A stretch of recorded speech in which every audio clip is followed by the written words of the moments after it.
হরে কৃষ্ণ।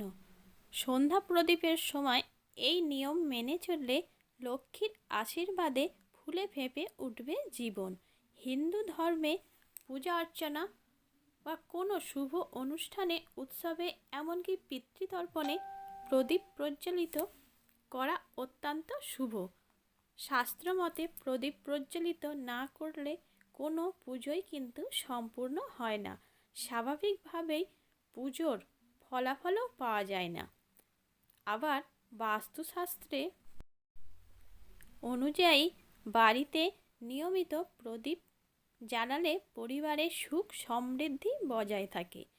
এর ফলে ধনদেবী লক্ষ্মী প্রসন্ন হন। মনে করা হয় এই প্রদীপ জ্বালালে সমস্ত ধরনের নেতিবাচক শক্তির প্রভাব সমাপ্ত হয়। আবার বাড়ির প্রবেশদ্বারে প্রদীপ জ্বালালে রাহুর দুষ্প্রভাব দূর হয়। সন্ধ্যাবেলা প্রবেশদ্বারে প্রদীপ জ্বালালে লক্ষ্মীর আগমন সুনিশ্চিত হয়।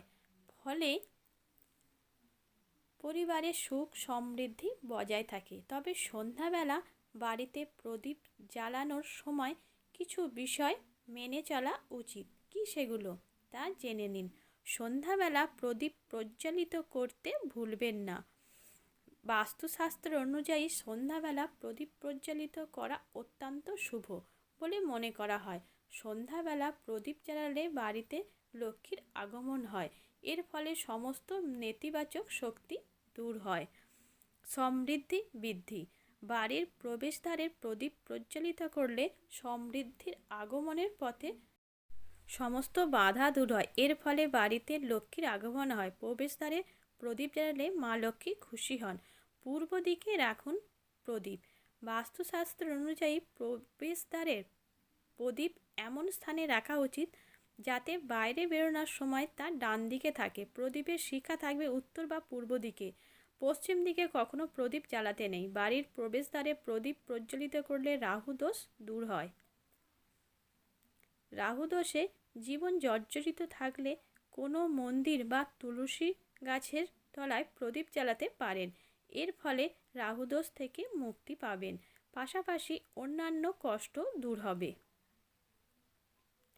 সন্ধ্যাবেলা প্রদীপ জ্বালানোর সময়ে জপ করুন এই মন্ত্র: শুভম করোতি কল্যাণম আরোগ্যম ধনু সম্পদা শত্রু বুদ্ধি বিনাশায় দীপিকায় নমস্তুতে।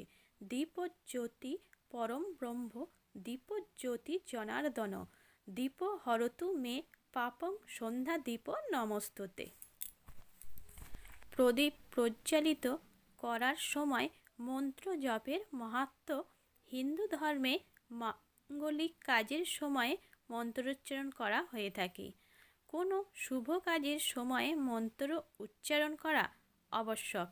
তেমনি সন্ধ্যাবেলা প্রদীপ প্রজ্বলিত করার সময়ে পুরাণে উল্লিখিত মন্ত্র জপ করার কথা বলা হয়।